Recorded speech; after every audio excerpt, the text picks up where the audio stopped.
આપ સૌ વૈષ્ણવને જય શ્રી કૃષ્ણ.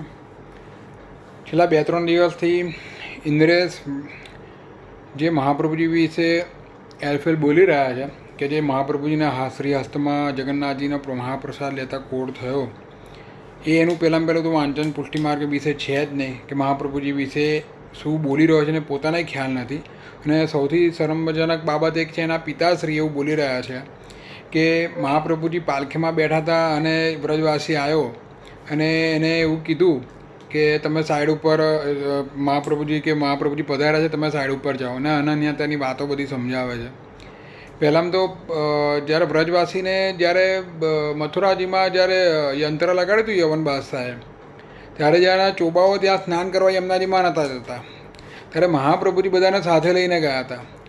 એ વાત એમના પિતાશ્રીને વાંચન કરવામાં આવી જ નથી લાગતી મહાપ્રભુજીના ચરિત્ર વિશે, જે જીવન ચરિત્ર વિશે. અને અત્યારના ગોસ્વામી બાળકો પણ આના વિશે બોલી નથી રહ્યા. એકાદ બે બાળકોને સિવાય છોડીને કોઈ પણ બોલી રહ્યા નથી કે આટલું બધું થયા મહાપ્રભુજીની નિંદા કરી રહ્યા છે. એના પિતા એ તો કરી રહ્યો છે, એના પિતાશ્રી નથી ખરા બોલી રહ્યા છે. અને તે છતાં દ્વારકેશ બાવાના લાલી શરણમ બાવા અને આશ્રય બાવા બંને એની જોડે કથામાં જાય છે અને એની સાથે નાચગાન કરે છે. ત્યારે પણ એવું નથી થતું કે અમારા દાદા વિશે હું બોલી ગયો છે. તમે સમજો કે 84 વૈષ્ણવની વાર્તામાં મારા ખ્યાલથી રામદાસજી જ હતા, જ્યારે મીરાબાઈને ત્યાં આગળ કીર્તન કરતા હતા, બરાબર, અને કીધું કે મહાપ્રભુના કીર્તન કરતા હતા અને મીરાબાઈએ કીધું કે ઠાકોરના ગુણગાન ગાઓ.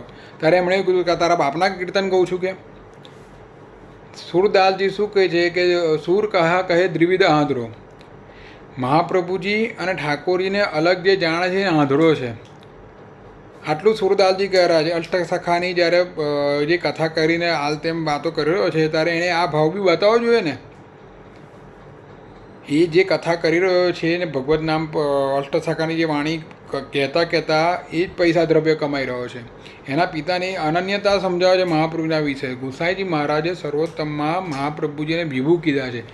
આપણે કોઈ કહે કે આ વિભૂતિ છે, ભગવાનની વિભૂતિ છે, સ્વયં વિભૂ નથી. મહાપ્રભુ સર્વોત્તમમાં ગુસાઈજી મહારાજે મહાપ્રભુજીને વિભૂ કીધા. વિભૂ એટલે સાક્ષાત પૂર્ણ અવતાર કૃષ્ણ ભગવાનનો.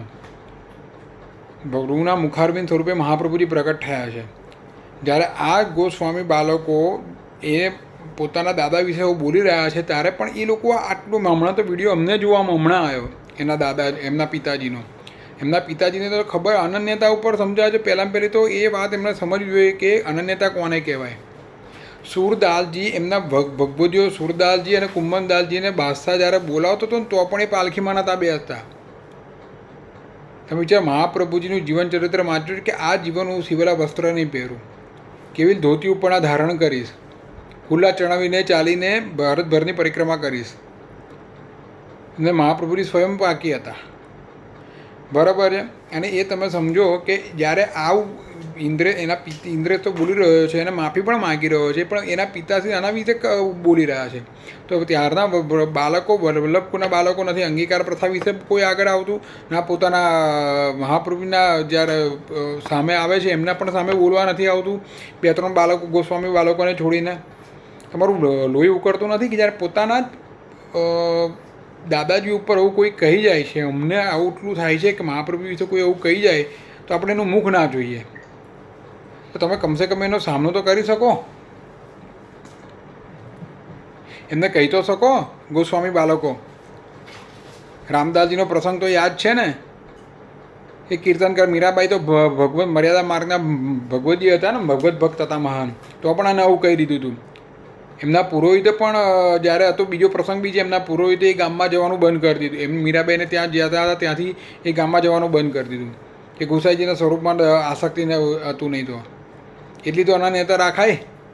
અને વ્રજવાસીને તો ખબર જ નથી, એ અંતર લાગેલું તો નાહવા જ નતો જતો યવનનું. બીજા માતાજીની તો વાત તો દૂર રહી, એટલી તો એને બીક હતી કે યમુનાજીમાં સ્નાન કરવાના હતા. મહાપ્રભુજી એ વખતે બધા લઈને પધાર્યા બધાને ત્યાંના.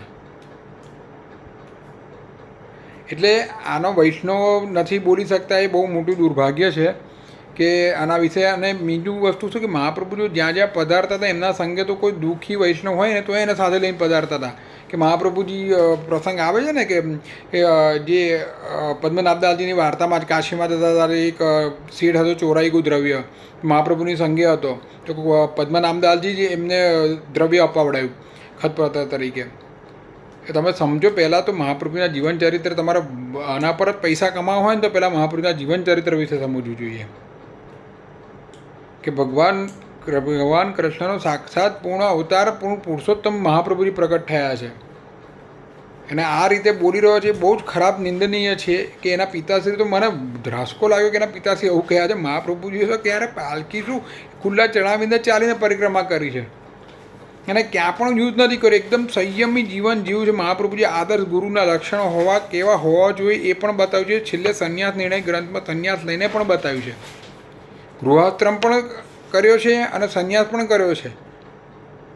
તમે સમજો. અને મેઇન વસ્તુ શું છે કે આચાર્ય વલ્લભપુરના બાળકો તો આના વિશે ઘોર નિંદા કરીને બોલવું જ જોઈએ.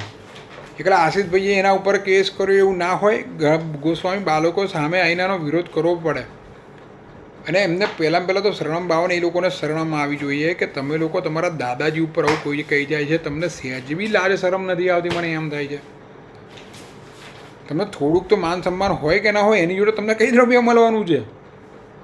જે વૈષ્ણવ રીતે તમને ચરણ સ્પર્શ કરતા દ્રવ્ય આપી જવાના, એની જોડે શું મળી જવાનું છે? એની જોડે કમસે કમ એને ખુલ્લામાં, એણે જે ખુલ્લામાં કીધું, તમે ખુલ્લામાં તો કહી શકો ને કે જે આ વસ્તુ કીધી જે ખોટી છે, એના તારા પિતાએ કીધી એ પણ ખોટી છે.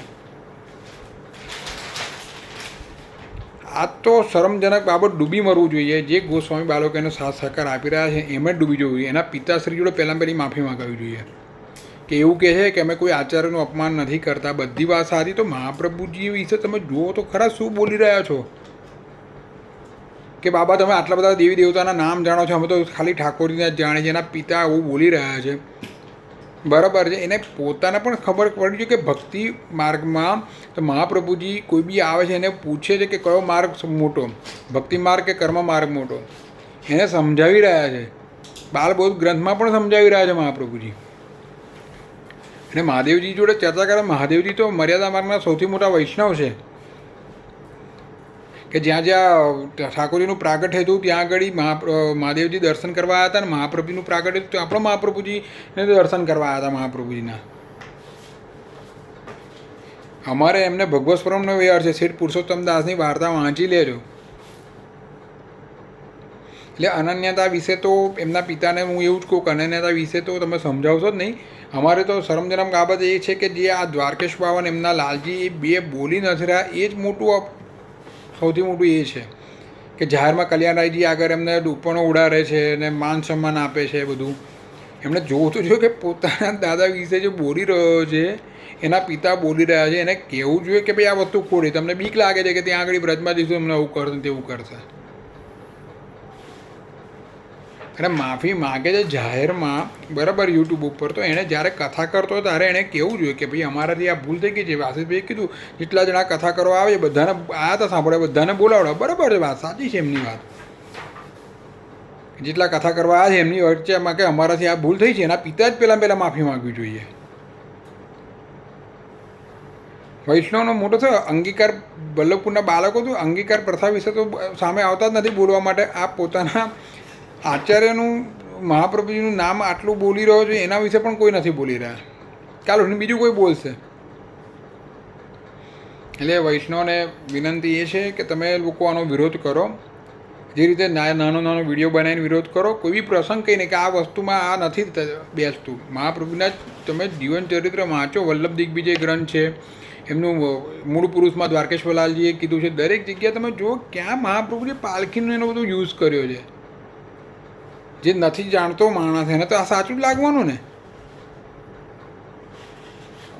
તમે લોકો જે એસો આરામની જિંદગી જીવી રહ્યા છો, ગાડીઓમાં એસી ગાડીઓમાં ફર્યા છો, મહાપ્રભુના નામથી ફરી રહ્યા છો, આજે એમનું નામ બગડે છે. તમારે જ વિચારવું જોઈએ કે શું કરું શું નહીં. એટલે આપ સૌ વૈષ્ણવને વિનંતી એટલી છે કે તમે સામે આવીને નાનું કંઈક ગમે તે રીતે વિરોધ નોંધાવો. આ વસ્તુ બહુ ખરેખર ખોટી થઈ રહી છે કે એના પિતાશ્રી જે બોલી રહ્યા છે તો બહુ જ ખરાબ બોલી રહ્યા છે, અને એને પોતાને ખબર નથી કે મહાપ્રભુજી હસ્તમાં મહાપ્રસાદ હતો, મહાપ્રસાદનો અનાદર નહોતો કર્યો. એમણે આખી રાત ભગવત ગુણગાન ગાયા છે મહાપ્રસાદના. અને બીજે દિવસે દ્વાદશીનો એ પ્રસાદ સખડી પ્રસાદ હાથમાં હતો એ લીધો છે. એટલે લોકવાયતા અને કોડ પડી ગયો, આ બધી મનગઢંત કહાનીઓ કરીને તમે વૈષ્ણવને ભરમાવો નહીં. વૈષ્ણવને અમુક પ્રસંગો ખબર છે પણ એ છતાં એ નથી બોલતા, એ દુર્ભાગ્ય છે. એ નવી જનરેશન એને જ સાચું માની લેશે ને. એટલે મારો તો વિરોધ એ છે કે શરણમ બાબા અને આશ્રય બાબા બંને જ આનો વિરોધ કરે આ વસ્તુઓનો. એ ખુલ્લા મંચ પરથી કે એમના પિતા જે કહી રહ્યા છે એ પણ ખોટું છે. વૈષ્ણવની આંખ તો ઉઘડે, કમસે કમ મહાપ્રભુના ગ્રંથો તો જોવાનો સમય મળતો નથી અને આવા લોકોને સાંભળીને તમે વધારે બહિર્મુક્ત થઈ રહ્યા છો. એટલે તમે જુઓ સુરદાસજીના પ્રસંગોમાં વાંચો, સુરદાસજી મહાપ્રભુજીના વિશે શું કહે છે કે મેં મહાપ્રભુજી અને ઠાકોરજીને કોઈ દિવસ અલગ જોયા જ નથી. એટલે બંનેમાં ભેદ છે જ નહીં. તો પછી એક જ વર્ણન કર્યું છે, 1.25 લાખ પદ રત્નાર સુરદાસજી મહાન ભગવત ભક્ત હતા. એમણે એવું કહેતા હોય તો પછી ક્યાં વાત રહી. એટલે વૈષ્ણવને વિનંતી એટલી છે કે ભાઈ તમે આનો ખુલ્લેથી વિરોધ કરો અને સામે આવીને કંઈક ને કંઈક પોતાનો પોઈન્ટ ઓફ વ્યૂ મૂકો. આપ સૌ વૈષ્ણવને જય શ્રી કૃષ્ણ.